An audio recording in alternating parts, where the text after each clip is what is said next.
یہ کہانی ایک ایسے بکریوں کے چرواہے کی ہے جو غلام بنا، پھر ڈاکو بنا اور آخر کار فارس کا نپولین آف پرشیا بن گیا۔ یہ اس شخص کی کہانی ہے جس نے دہلی کو خون میں نہلا دیا اور کوہ نور ہیرا اور تخت طاؤس چھین کر لے گیا۔ 18ویں صدی کی شروعات میں ایران یعنی فارس بکھر رہا تھا، افغانوں نے قبضہ کر لیا تھا، عثمانی اور روسی سرحدوں پر کھڑے تھے۔ ایران کو ایک مسیحا کی ضرورت تھی۔ خراسان کے پہاڑوں میں ایک خیمے کے اندر ایک بچہ پیدا ہوا جس کا نام نادر قلی رکھا گیا۔ اس کا باپ ایک غریب چرواہا تھا جو سردیوں میں کوٹ اور ٹوپیاں سی کر گزارا کرتا تھا۔ نادر کا بچپن بہت سخت تھا۔ جب وہ 9 عمر تھا، ازبک تاتاریوں نے اس کے گاؤں پر حملہ کیا اور نادر اور اس کی ماں کو غلام بنا کر لے گئے۔ اس کی ماں قید میں مر گئی، لیکن نادر کسی طرح بھاگ نکلنے میں کامیاب ہو گیا۔ واپس آ کر اس کے پاس کچھ نہیں تھا۔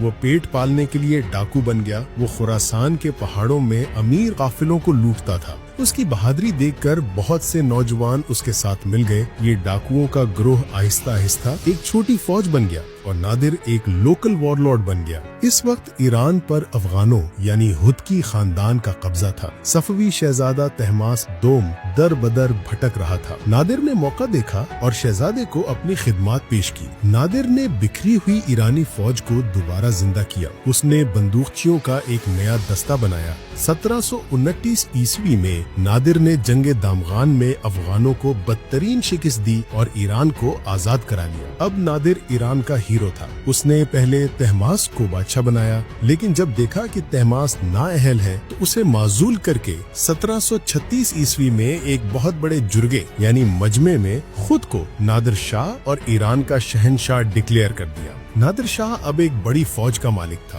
لیکن اس کا خزانہ خالی تھا۔ اسے اپنی فوج کو تنخواہ دینے کے لیے پیسہ چاہیے تھا، اور پیسہ کہاں تھا؟ مغلوں کے ہندوستان میں۔ اس نے بہانہ بنایا کہ مغل بادشاہ محمد شاہ رنگیلا افغان باغیوں کو پناہ دے رہا ہے۔ 1738 عیسوی میں نادر شاہ طوفان کی طرح ہندوستان کی طرف بڑھا۔ اس نے کابل، پشاور اور لاہور کو فتح کر لیا۔ فروری 1729 عیسوی میں وہ دہلی کے قریب کرنال کے میدان میں پہنچا۔ مغل فوج 3 لاکھ سپاہی اور 2000 جنگی ہاتھی۔ نادر کی فوج صرف 55,000 تربیت یافتہ سپاہی اور جدید بندوقیں۔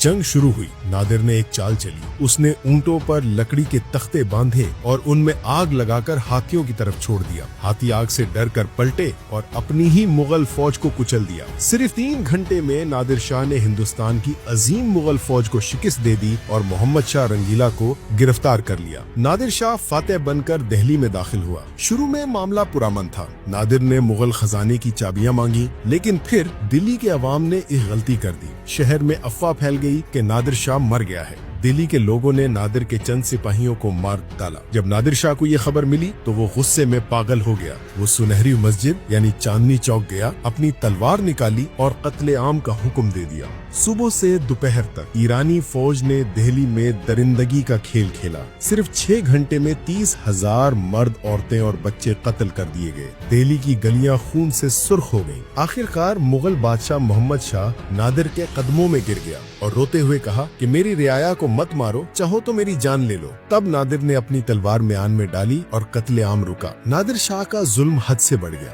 وہ بات بات پر لوگوں کے سر کے مینار بنواتا تھا۔ اس کے اپنے جرنیل اور محافظ اس سے ڈرنے لگے۔ اس نے فیصلہ کیا کہ وہ اپنے ایرانی محافظوں کو مار کر صرف افغانوں پر بھروسہ کرے گا۔ یہ خبر اس کے ایرانی جرنیلوں کو لیک ہو گئی۔ جون 1747 کی رات نادر شاہ کے اپنے محافظ یعنی صلاح بے اور دیگر رات کے اندھیرے میں اس کے خیمے میں گھس گئے۔ نادر جاگ گیا، بلکہ بوڑھا تھا لیکن شیر تھا۔ اس نے تلوار اٹھائی اور 2 حملہ آوروں کو مار گرایا، لیکن وہ ٹھوکر کھا کر گرا اور محافظوں نے اسے وہیں ٹکڑے ٹکڑے کر دیا۔ نادر شاہ کی موت کے ساتھ ہی اس کی سلطنت بکھر گئی۔ اس کا لوٹا ہوا خزانہ بھی بڑھ گیا۔ کوہ نور ہیرا اس کے جرنیل احمد شاہ عبدالی کے پاس چلا گیا۔ نادر شاہ ایک عجیب کردار تھا۔ وہ آخری ایشیائی فاتح تھا جس کی تلوار سے یورپ یعنی روس اور ترکی بھی ڈرتا تھا۔ اس نے ایران کو طاقتور بنایا، لیکن اپنے ہی لوگوں پر اتنا ظلم کیا کہ آخر میں کوئی اس کی موت پر رونے والا نہیں تھا۔ آج ایران میں اسے گریگ ہیرو مانا جاتا ہے جس نے ایران کی سرحدیں بحال کی، لیکن دہلی میں اسے ایک خوفناک خواب کے طور پر یاد کیا جاتا ہے۔